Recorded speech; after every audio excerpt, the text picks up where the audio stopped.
What's going on, people? Welcome back to another video. My name is hughwizzy and you're watching a brand new series on this channel where we're going to be taking one of the new MLS clubs, New York City Football Club, as far as we can. Now, before you leave or start giving me grief about how they're Man City's little sister, I know, but they are also my new local team, and they, along with Orlando City, have just been added to the game, so I'm keen to crack on.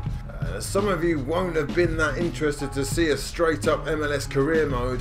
We're going to spice things up a little bit by involving the English leagues. Try and stay with me here. We're taking the real life bottom six from the Football League 1 and we're swapping each club for an MLS side.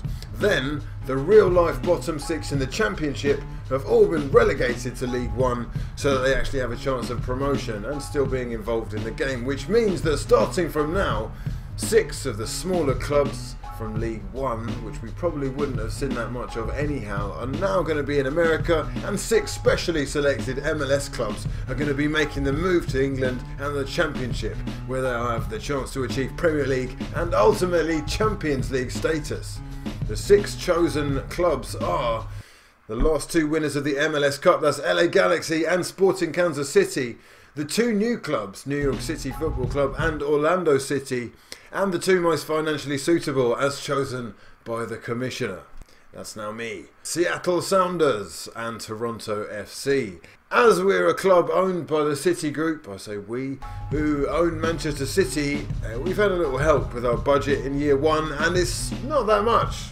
But it's definitely going to enable us to make a few early signings in the first window. £5 million, and the plan behind my tenure is to not only take New York City Football Club to the very top, but to do it in a way that promotes US players. I want this club to fast track the talented young Americans out there, and the vision is ultimately to take over the US men's national team and see if we can have an impact on the international scene as well, using a fair few of the same set of players. So that's where you come in. And I want you guys to hit the comment section below and suggest some signings before we get into the season, and I'll use some of the best ideas to move this club forward. In the next episode, we'll be meeting the squad and making a few of those key signings. I hope you're going to join me for that. Let me know what you think of the idea as well, and if you're into the return of career mode on this channel, make sure you give this video a thumbs up and share it with your mates. Back again when you've had a minute to make some good decisions for me. For now though, my name's been hughwizzy, and this has been the beginning.